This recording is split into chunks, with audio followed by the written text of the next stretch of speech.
अपने कर्तव्य का पालन करना ही है। तुम भी अपने कर्तव्य का पालन करो मित्र। हम दोनों को कोई नहीं रोक सकता।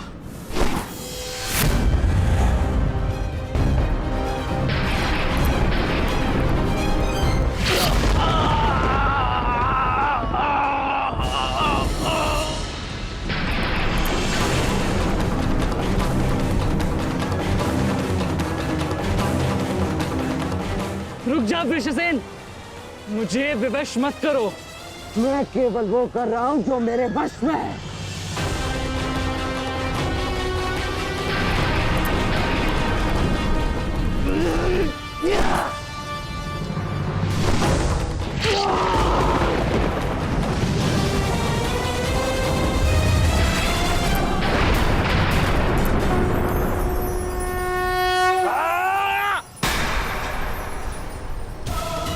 ये हमें क्या हुआ था कुमार? हम एक दूसरे पे क्यों प्रहार कर रहे थे? अवश्य कोई माया थी जिसका अंत हुआ। आओ आओ, शत्रु हमारे प्रहार की प्रतीक्षा कर रहा है। चलिए कुमार।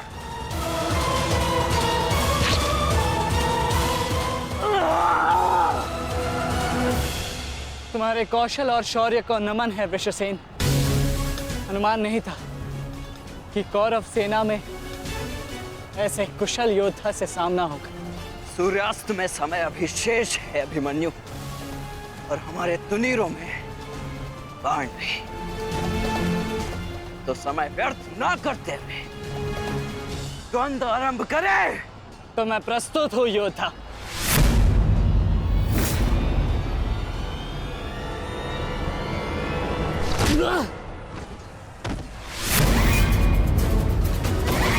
तेरे पिता की माया का अंत हुआ बालक, और अब तेरा अंत होगा।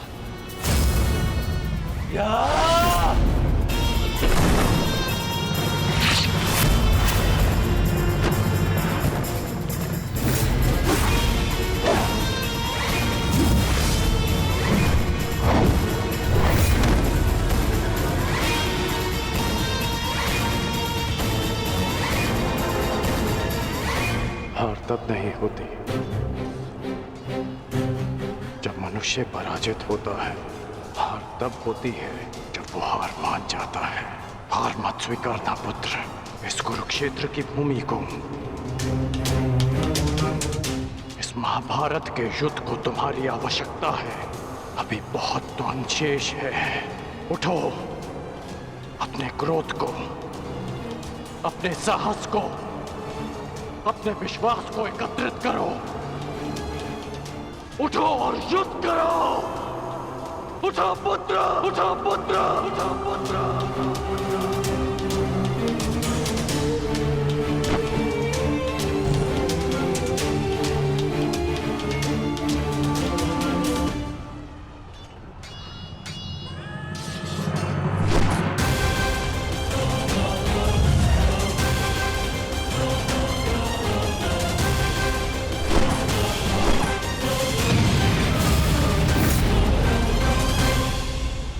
माधव, पितामह के प्रहार प्रतिक्षण बलशाली होते जा रहे हैं।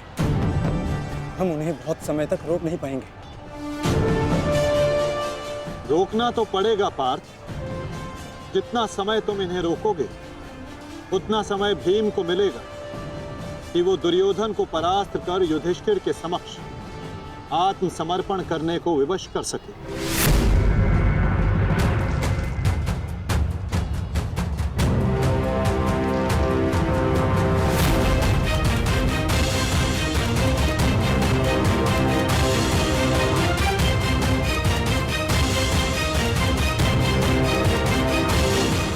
दुर्योधन, ये युद्ध भूमि है, कोई रंग भूमि नहीं कि औरों के द्वंद्व का तुम आनंद उठा सको। क्यों दुर्योधन, कायरों की भांति क्यों खड़े हो? आओ और आकर मुझसे युद्ध करो।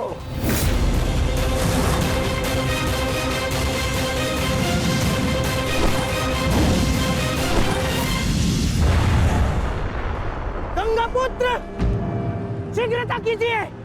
अर्जुन आपको द्वंद्व में उलझा रहा है। इधर भीम दुर्योधन की ओर बढ़ रहा है। महामहिम कुछ कीजिए।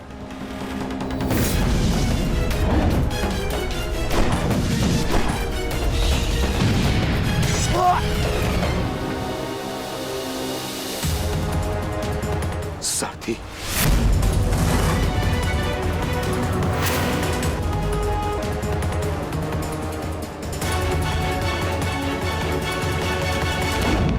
सावधान अर्जुन। या तो तुम युद्ध करना भूल गए हो या फिर तुम्हें युद्ध करने का साहस नहीं है। दुर्योधन नहीं, नहीं दुर्योधन, भीम तुम्हें उकसा रहा है। द्वंद्व में मत फंसना। उचित कहा मामाश्री। मेमनों के आखेट के लिए से आगे नहीं बढ़ते, बस होके भीम के लिए तो मेरी कलिंग की सेना ही पर्याप्त है।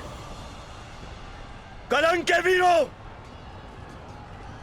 आक्रमण करो और इसको बंदी बना लो। जाओ।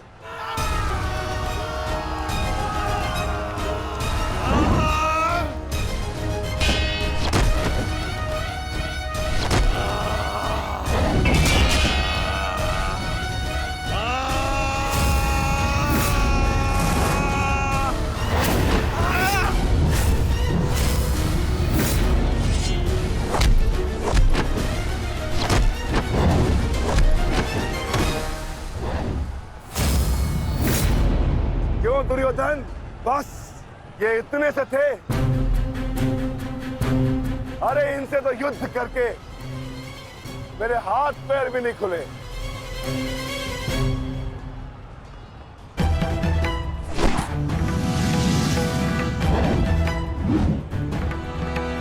आप नियम भंग कर रहे हैं आचार्य। आप एक साथ दो पर आक्रमण नहीं कर सकते। स्मरण रहे कि युद्ध के नियम के अनुसार दो योद्धा एक योद्धा पर आक्रमण नहीं कर सकते, पर तो एक योद्धा दो योद्धाओं पर आक्रमण कर सकता है। सहदेव,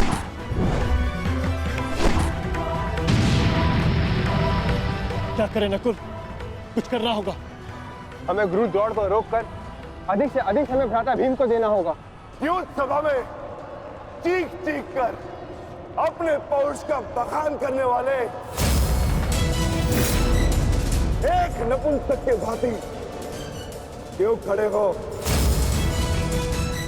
अब किसे लाओगे अपनी ढाल बनाकर? ये विकोदर भीम तुम्हारी हर ढाल को तोड़कर तुम्हारा अंत करेगा।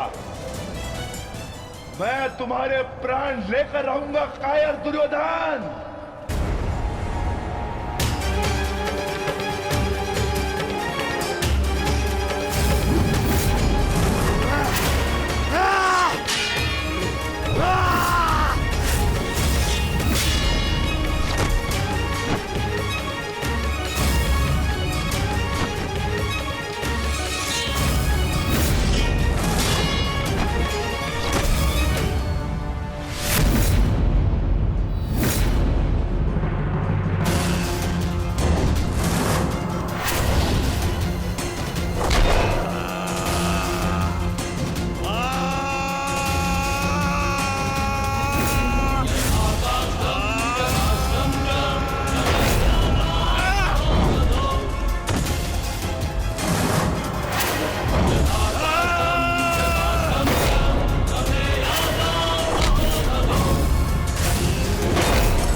प्रहार करने का सामर्थ्य शेष है काकाश्री,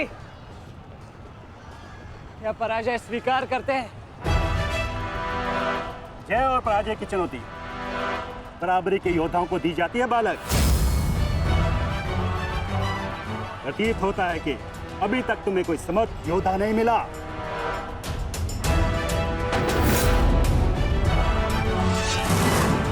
मैं शब्दों के बाण नहीं चलाता नाना श्री। अच्छा, तो युद्ध करो या समर्पण करो।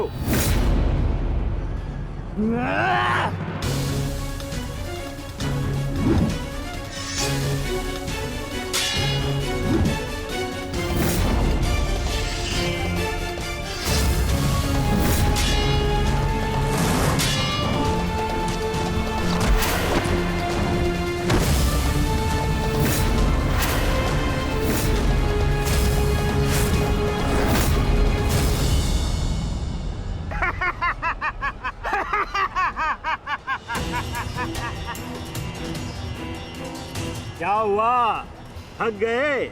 अरे ये उस मूर्ख विराट पुत्र उत्तर की संगति का प्रभाव है। ये उसे भी यही लग रहा था कि मेरे समक्ष वो कुछ कर दिखाएगा, और मूर्ख मृत्यु को प्राप्त हो गया।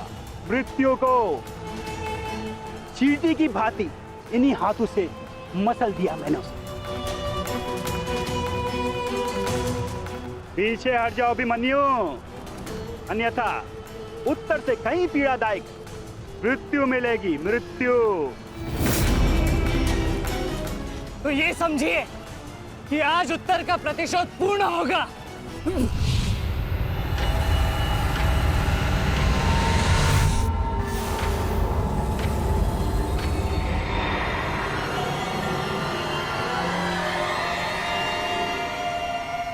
फिर से मूर्खता कर रहे हो अभिमन्यु? मेरी शक्तियों के बारे में ज्ञात नहीं है। शत्रु का क्रोध मुझे और बलशाली बनाता है, बलशाली।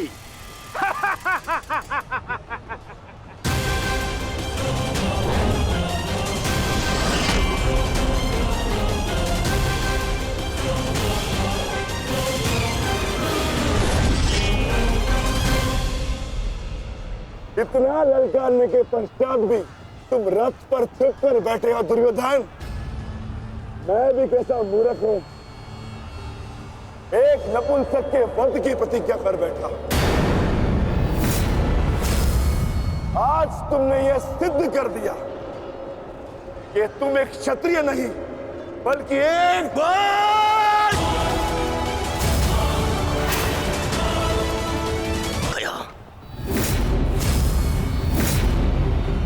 सावधान! क्रोध से भरे कुमार भीम अब युवराज दुर्योधन की ओर बढ़ रहे हैं महाराज।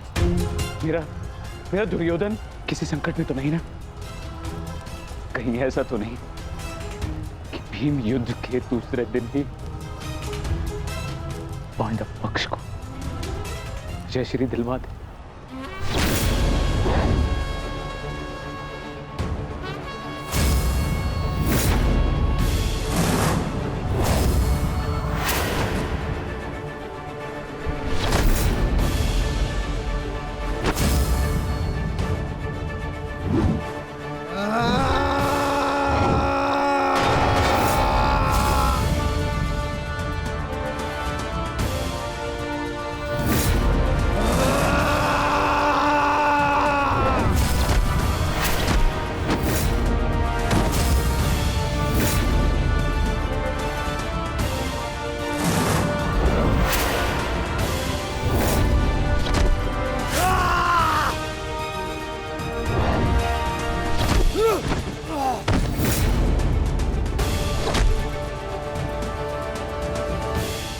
दुर्योधन मारो!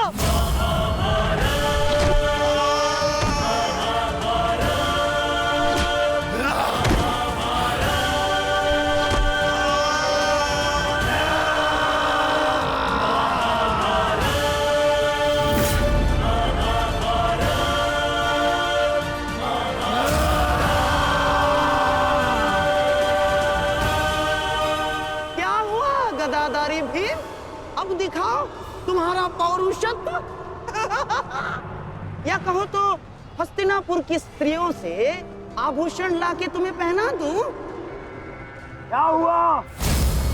युद्ध बातों से नहीं बल से जीता जाता है। शरीर जैसे शरीर में थोड़ा सा भी साहस बचा है, क्रोध और प्रहार कर मुझ पर। अरे ये क्या पहचानेगा अपनी शक्ति को? इसे कैसे मैंने वस्त्र और आभूषण रहित करके उन दासों के मत पर बिठा दिया था मैंने।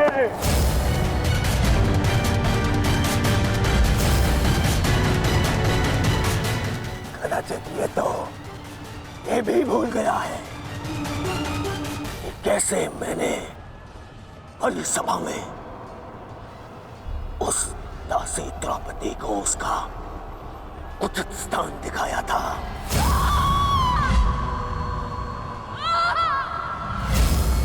आओ दासी द्रौपदी, आकर मेरी गंगा में बैठो। आओ, वस्त्र हरण करो इस दासी का।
दुर्योधन की रक्षा कीजिए गंगा पुत्र। महामहिम, ये क्या कर रहे हैं आप? अपने वचन को पूर्ण कीजिए। आज यदि आपने भीम का वध नहीं किया तो हस्तिनापुर का युवराज घर नहीं लौटेगा। महामहिम, भीम, रुक जाओ, दूर हो जाओ दुर्योधन से, अन्यथा मुझे तुम्हारा वध करना होगा।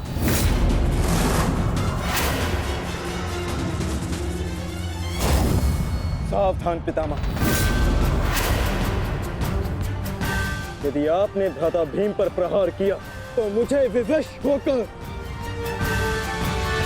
आप पर बाण संधान करना होगा। हट जाओ भीम। क्षमा चाहता हूं पितामह, आप अपना वचन पूर्ण कर रहे हैं तो मुझे भी अपनी प्रतिज्ञा का मान रखना है। आज मैं इस दुर्योधन का वध तो करके ही रहूंगा, चाहे इसके लिए मुझे स्वयं के प्राण क्यों न गंवाने पड़े।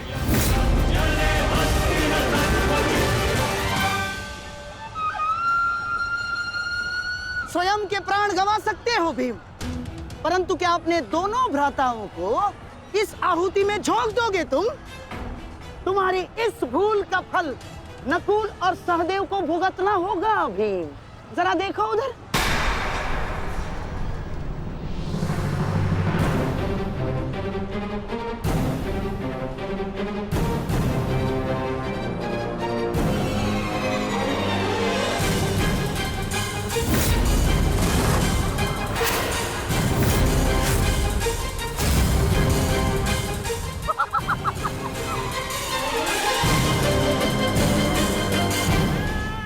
पिताश्री,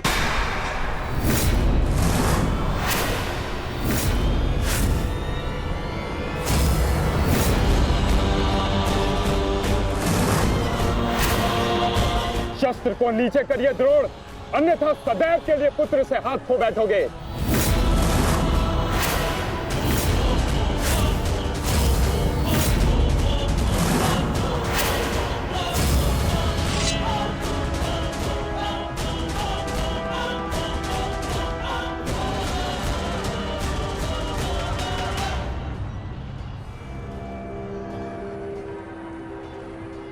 दुर्योधन, तेरा अंत आ गया है। तुम्हारे पास दो विकल्प शेष है दुर्योधन। या तो देश युधिष्ठिर के समक्ष आत्मसमर्पण करो, अपनी सेना को पीछे हटने का आदेश दो, या फिर अपने प्राण यमराज को समर्पित करो।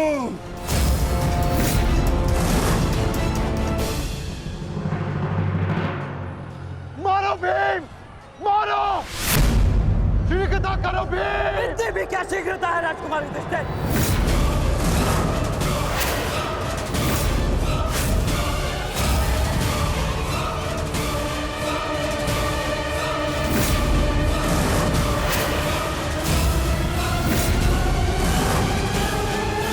दुर्योधन,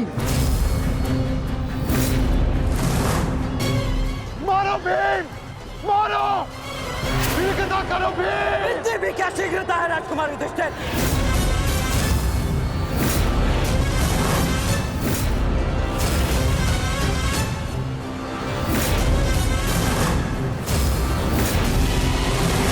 पीछे हट जाइए विकोदर भीम, अन्यथा मूल्य अपने ज्येष्ठा के प्राण देकर चुकाने होंगे।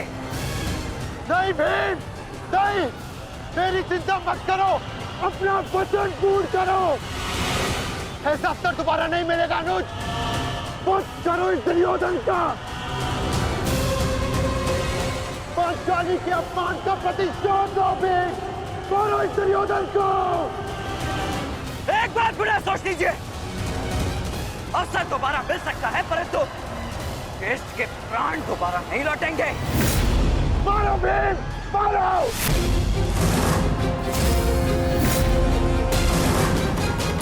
दुर्योधन!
जाओ, जाके सबकी सहायता करो, जाओ।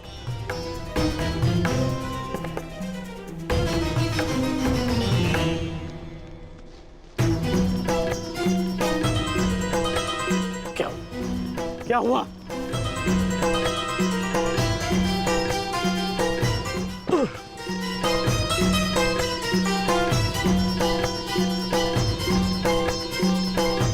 क्या हुआ मित्र? आज हम ये युद्ध हारने ही वाले थे मित्र। उस भीम ने मेरा वध कर ही दिया था, परंतु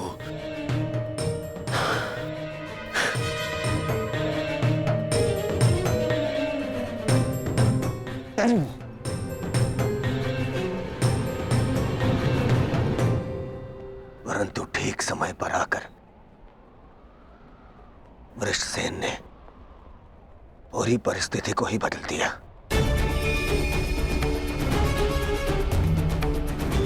वीर वृषसेन ने आज न केवल मेरे प्राणों की रक्षा की,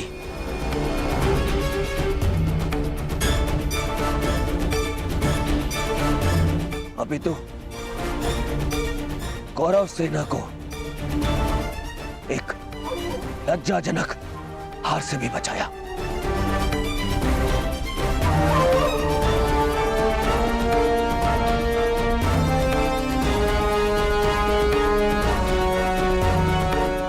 मैं गर्वित हूं तुम्हें अपनी सेना में पाकर पुत्र, गर्वित हूं मैं।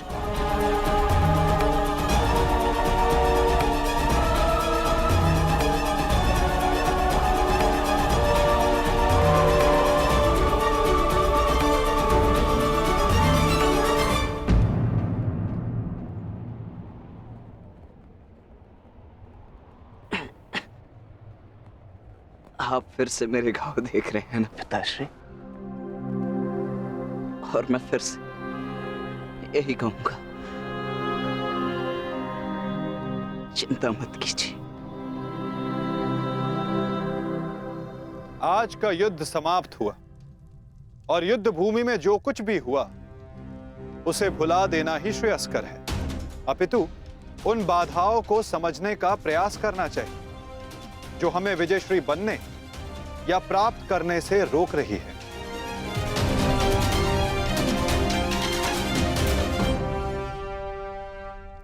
सबसे बड़ी बाधा तो वो कर्ण का पुत्र वृषसेन है। आज दूसरे दिन भी उसने दुर्योधन का अंत होने से बचा लिया। दुर्योधन के वध होने के पश्चात वृषसेन को अपने मार्ग से हटाना अति आवश्यक है। कुछ नहीं होगा आपके पुत्र को, और आपका पुत्र आपके मित्र को भी कुछ नहीं होने देगा।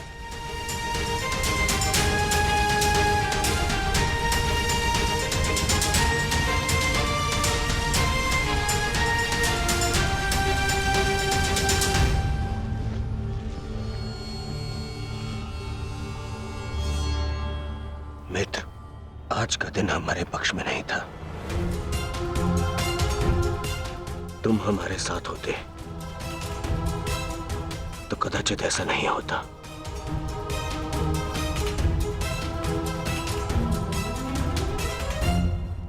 आज युद्ध भूमि में कौरव केवल धर्मराज युधिष्ठिर का वध करने का प्रयत्न करते रहे, और कल हम दुर्योधन को अपना लक्ष्य बनाएंगे।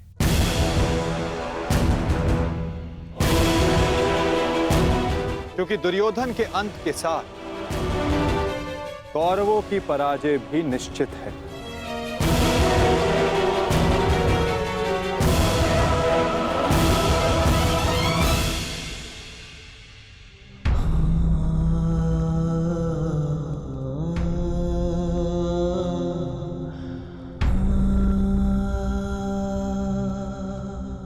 पुत्र,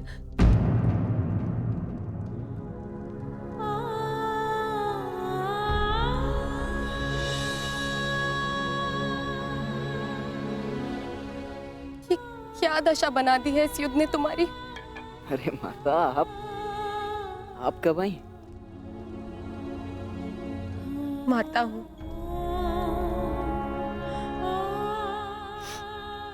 पुत्र को घाव लगता है तो माता को आभास हो ही जाता है। मेरे मन ने कहा कि मेरा पुत्र संकट में है, दौड़ी चली आई।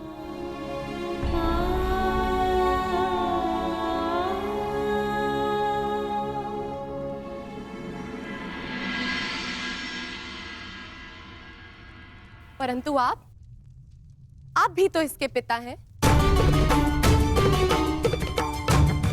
क्या अपने पुत्र की इस दशा को देखकर तनिक भी दया नहीं आती? अपने पुत्र के जीवन के लिए आपको कोई मोह नहीं? मैंने निश्चित कर लिया है, तुम कल युद्ध में नहीं जाओगे।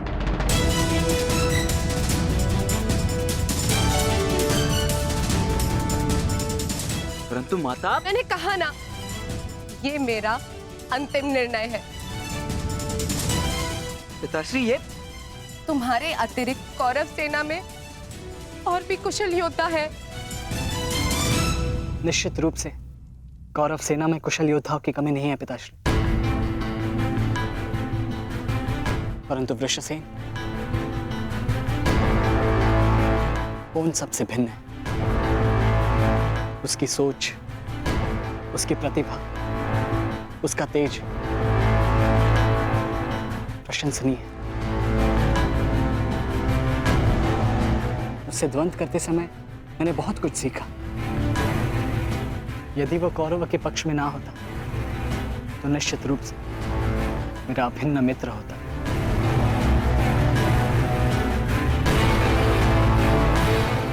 परंतु समझ में नहीं आता कि उसमें इतना तेज आया कहां से। कुछ जन्म से, कुछ कर्म से। वो अंगराज कर्ण का पुत्र है,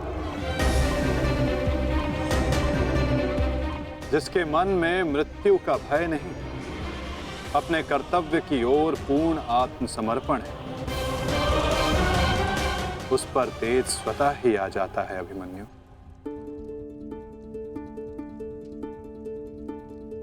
मैं अपने कर्तव्य से मुख नहीं मोड़ सकता माता, क्षमा चाहता हूं। आप मुझसे मेरे प्राण भी मांगेंगी तो मैं अभी अपना शीश काटकर आपके चरणों में रख दूंगा, परंतु मैं अपने वचन से विमुक्त नहीं हो सकता माता। मैं वचनबद्ध हूं। मैं युद्ध में पराजित होकर लौटने वाला नहीं, या तो मैं विजयी होकर कंधों पर बैठकर आऊंगा, या वीर गति को प्राप्त करके कंधों पर लेटकर।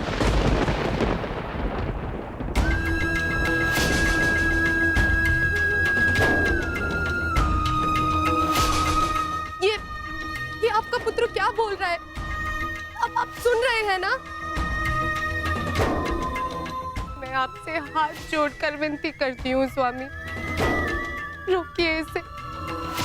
आप ऐसा कैसे होने दे सकते हैं? कुछ कीजिए। करना तो तुम्हें है सुप्रिया, ममता और कर्तव्य में संतुलन करना है। तुम एक योद्धा की माता हो, तुम्हें अपने हृदय को कठोर बनाना होगा। मेरी अनुपस्थिति में हमारा पुत्र इस महायुद्ध में अत्यंत मुख्य भूमिका निभा रहा है। मुझे उस पर गर्व है और तुम्हें भी होना चाहिए सुप्रिया। युद्ध में पीछे हट जाने वाले वृषसेन का पिता होने से अधिक युद्ध में बलिदान दे देने वाले वृषसेन का पिता होना अधिक श्रेष्ठकर समझता हूं।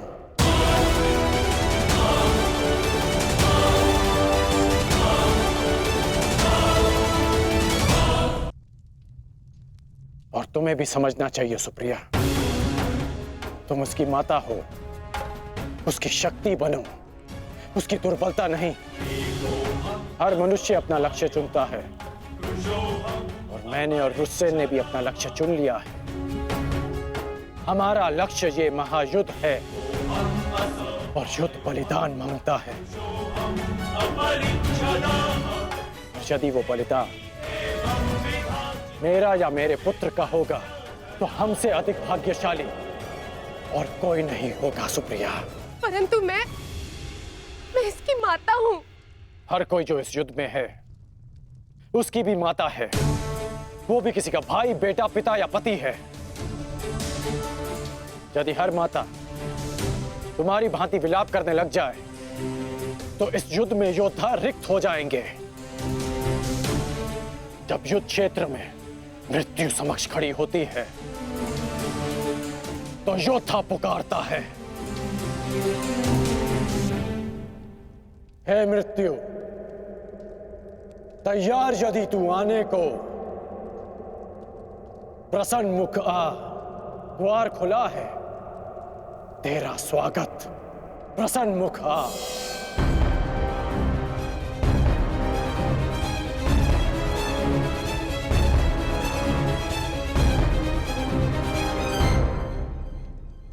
तू महायोद्धाओं के समक्ष एक दुर्बल माता कैसे जीत सकती है? यदि आपने निर्णय ले ही लिया है तो ठीक है, किंतु एक बात स्मरण रखना, यदि मेरे पुत्र को कुछ भी हुआ तो उसके उत्तरदायी आप होंगे और इसके लिए मैं आपको कभी क्षमा नहीं करूंगी।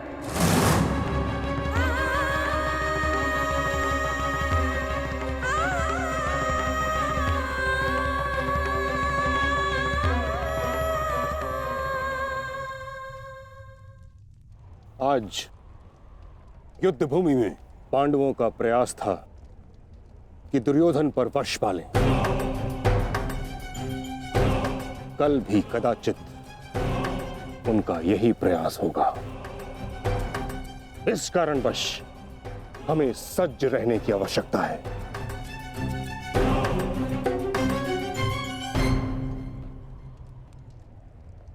कल हम गरुड़ व्यूह की रचना करेंगे और इस व्यूह का नेतृत्व स्वयं मैं करूंगा। गरुड़ की आंख के स्थान पर मेरा रथ होगा। उसके एक पंख पर गुरुद्रोण आप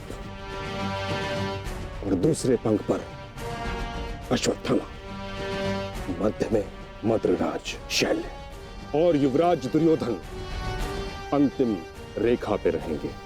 कुशल योद्धाओं का दल उनका सुरक्षा चक्र बनकर रहेगा और किसी भी मूल्य पर यह सुरक्षा पंक्ति टूटनी नहीं चाहिए। ये लीजिए, ये नई रणनीति लाए। पितामह, आपकी अब तक कोई भी रणनीति सफल तो हुई नहीं है। ऐसा ना हो कि आपकी ये रणनीति भी असफल रहे। ऐसे मत देखिए, कुछ अनुचित कह रहा हूं, सत्य कह रहा हूं। अब तक आपकी किसी भी रणनीति का कोई भी वास्तविक लाभ हमें नहीं मिला है। आज जो घटित हुआ है और जो घटित हो सकता था, मैं जानता हूं। अरे सेना को छोड़िए, आप तो मेरी सुरक्षा का कर्तव्य, अपने युवराज की सुरक्षा का कर्तव्य भी पूर्ण नहीं कर पाए। हे पितामह, अब मुझे आप पर विश्वास नहीं रहा पितामह। नहीं दुर्योधन, पितामह के अतिरिक्त तुम्हारी रक्षा और कौन कर सकता है? मैं करूंगा, मैं करूंगा, मैं करूंगा, मैं करूंगा।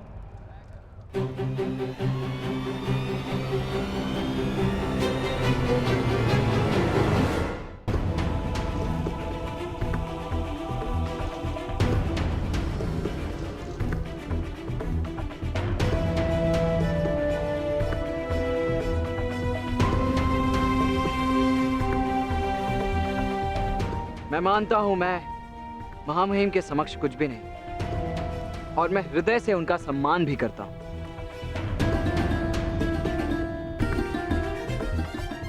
किंतु यदि युवराज मुझे अवसर दें तो मैं उनकी सुरक्षा के लिए सदैव तत्पर रहूंगा।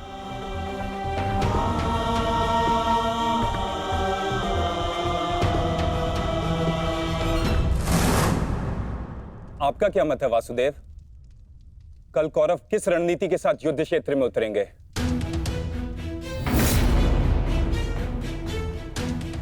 उनकी व्यूह रचना क्या होगी?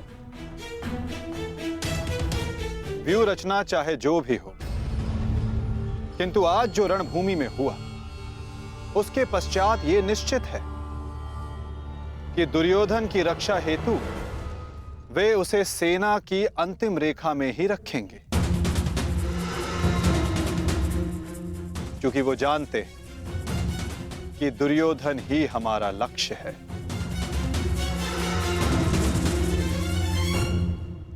यदि ऐसा है तो फिर हमें कौन से व्यू का उपयोग करना चाहिए माधव? अर्धचंद्र व्यू पार्थ।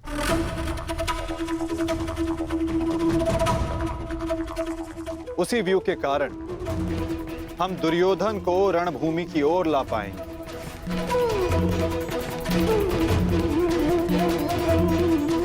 और यदि दुर्योधन व्यू से बाहर नहीं आया तो ये उसकी दुर्बलता समझी जाएगी और मानसिक पराजय भी।